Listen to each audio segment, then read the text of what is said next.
18ஆம் ஆண்டில் கௌதம் வாசுதேவ் மேனனின் அற்புத படைப்பு வேட்டையாடு விளையாடு திரைப்படத்தின் பெரும் வெற்றிக்கு பிறகு ஆஸ்கர் பிலிம்ஸ் தயாரிப்பில் சரத்குமார், ஜோதிகா மற்றும் ஆண்ட்ரியாவின் அபார நடிப்பில் ஆக்ஷன் த்ரில்லர் திரைப்படமாய் அமைந்த பச்சை கிளி முத்துச்சரம் 2007 இதே நாளில் வெளியானது.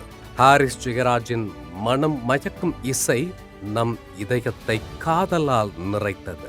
மிக அரிதாகவே வழங்கப்படும் பெஸ்ட் ஃபீமேல் வில்லன் விருது ஜோதிகாவை அலங்கரிக்க பாக்ஸ் ஆபீஸில் தடம் பதித்து அனைவரையும் கவர்ந்து இன்று 18ஆம் ஆண்டில் படக்குழு 10ஆம் ஆண்டில் KV ஆனந்தின் மறக்க முடியா படைப்பு கோ மற்றும் மாற்றான் திரைப்படத்தின் பெரும் வெற்றிக்கு பிறகு AGS என்டர்டைன்மெண்ட் தயாரிப்பில் KV ஆனந்தின் அபார படைப்பாய் மலர்ந்த அநேகன் 2015 இதே நாளில் வெளியானது.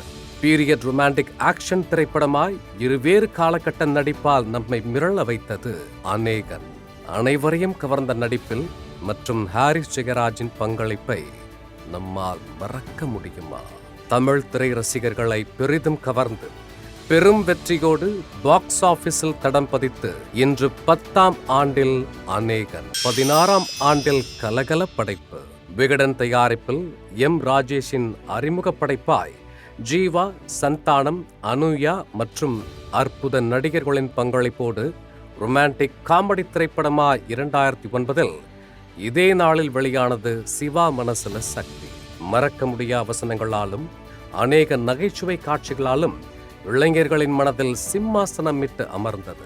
நா. முத்துக்குமாரின் காதல் வரிகளும் யுவனின் இசையும் ரசிகர்களுக்கு விருந்தாய் அமைய சிறந்த நகைச்சுவை நடிகர், சிறந்த பாடலாசிரியர், சிறந்த இசையமைப்பாளர் என எண்ணற்ற விருதுகளோடு இன்று 16ஆம் ஆண்டில் SMS ஒரு கல் ஒரு கண்ணாடி உடையாமல் மோதிக்கொண்டால் காதல்.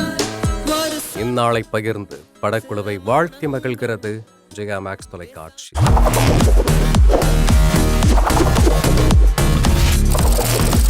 தேதி சொல்லும் செய்தி.